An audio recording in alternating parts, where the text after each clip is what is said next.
انمول موتی کے تحت آج ہم بات کریں گے آیات قرآنی کے فوائد۔ اس کے بعد چوتھی آیت ہے سورۃ فاطر کی آیت نمبر 10۔ اعوذ باللہ من الشیطان الرجیم الیہ یصعد الکلم الطیب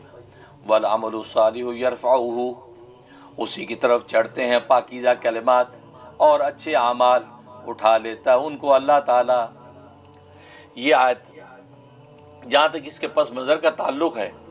اس سے پہلے یہ مضمون چل رہا ہے کہ مشرکین، اصل میں ہر آدمی عزت کا دنیا میں خواہاں ہے، کون ہے جو کہتا ہے میں بے عزت ہوں؟ تو مشرکین نے سوچا کہ عزت بتوں سے ملتی ہے، لہٰذا انہوں نے بتوں کی پوجا پاٹ شروع کر دی تاکہ اس سے ہمیں عزت ملے، وہ اس میں لگ گئے۔ منافقین نے سوچا کہ مشرکین چونکہ پاور میں ہیں، لہٰذا منافقین نے سوچا کہ عزت ان کی سیوا کرنے سے، ان کی چاپلوسی کرنے سے ملے گی، لہٰذا منافقین ان کفار کی چاپلوسی کرتے ہیں اور مسلمانوں کو دھوکہ دیتے ہیں۔ تو کہا کہ دونوں طبقے عزت چاہتے ہیں، ایک بتوں کی پوجا پاٹ کر کے عزت کی تلاش میں ہے، اور دوسرے خود کفار کے ساتھ جو ہے ساز باز کر کے ان کی چاپلوسی کر کے عزت کے خواہاں ہیں۔ اللہ تبارک و تعالی نے دونوں کی نفی کر دی کہ یہ دونوں ذرائع عزت کے جو ہے وہ مائنس ہیں، عزت یہاں سے نہیں ملتی، للہ عزت جمیعہ، ساری کی ساری عزت تو اللہ کے ہاتھ میں ہے، اور عزت لینی ہے تو وہ یہ ہے اس کا طریقہ، الیہ یصعد الکلم الطیب، اسی کی طرف چڑھتے ہیں پاکیزہ کلمات، والعمل الصالح، اور اچھے اعمال، یرفعہ، اٹھا لیتا ہے اللہ تعالیٰ کو۔ اس میں اللہ نے راز بتا دیا عزت حاصل کرنے کا، تو میں دو راز ہیں، ایک کیا ہے؟ فرمایا کہ قول تمہارا شاندار ہو، دوسرا تمہارا عمل شاندار ہو۔ قول و عمل دونوں تمہارے اگر صالح ہوں گے، فرمایا کہ اللہ تبارک و تعالیٰ نے اپنی شفقت سے اپنے ذمہ لگا رکھا کہ عزت تمہیں دے گا۔ سبحان لہٰذا تمہارا قول وہ پاکیزہ کلمات جاری کرے، ٹھیک، اللہ کی تسبیحات کرے، اللہ تبارک و تعالیٰ کو پکارے، اور حدیث میں فرمایا کہ اس سے مراد کیا ہے؟ فرمایا کہ سبحان اللہ والحمد للہ ولا الہ الا اللہ واللہ اکبر تبارک اللہ۔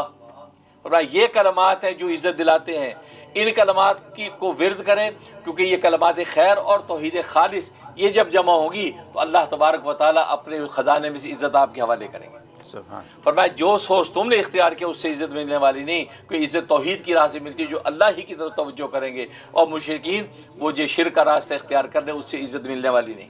اور منافقین جو ہے وہ نفاق کا کلمہ بولتے ہیں، ادھر مسلمانوں کہتے ہیں ہم آپ کے سچے وفادار ہیں، ادھر ان کو کہتے ہیں ہم آپ کے سچے وفادار ہیں۔ کلمہ خیر نہیں، کلمہ سو ان کی زبان سے نکل رہا ہے، اور کلمہ سو جس کی زبان سے نکلے گی عزت اس کو کہاں سے ملے گی؟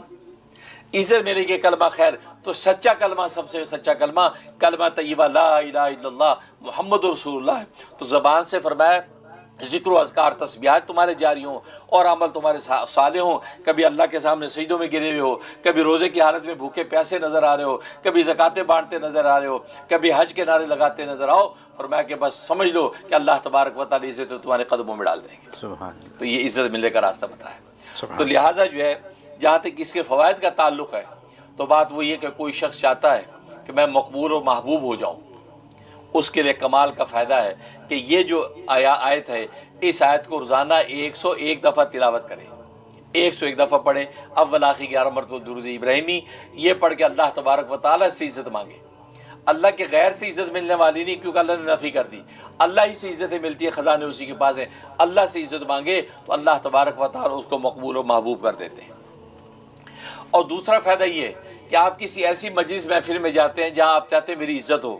میں معزز رہوں اور محترم رہوں، یا آپ کا کوئی منشا وہ میرا پورا ہو جائے، کسی حاکم وقت کے پاس جا رہے ہیں، آپ چاہتے ہیں میرا یہ منشا، میری درخواست منظور ہو جائے،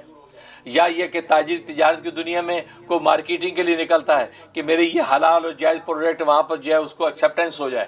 تو پھر اس میں کمال کا فائدہ ہے کہ یہ آپ جو 21 مرتبہ گھر میں 21 مرتبہ تلاوت کر کے اول آخر 3 مرتبہ درود ابراہیمی پڑھ کے اپنے بدن پہ دم کریں، اور سبحان اللہ والحمد للہ ولا الہ الا اللہ واللہ اکبر پڑھتے ہوئے جائیں، انشاءاللہ عزت و عافیت آپ کے قدم چومے گی سبحان اور کامیابی آپ کے ساتھ لگے گی۔ سبحان یہ اس کا فائدہ۔ سبحان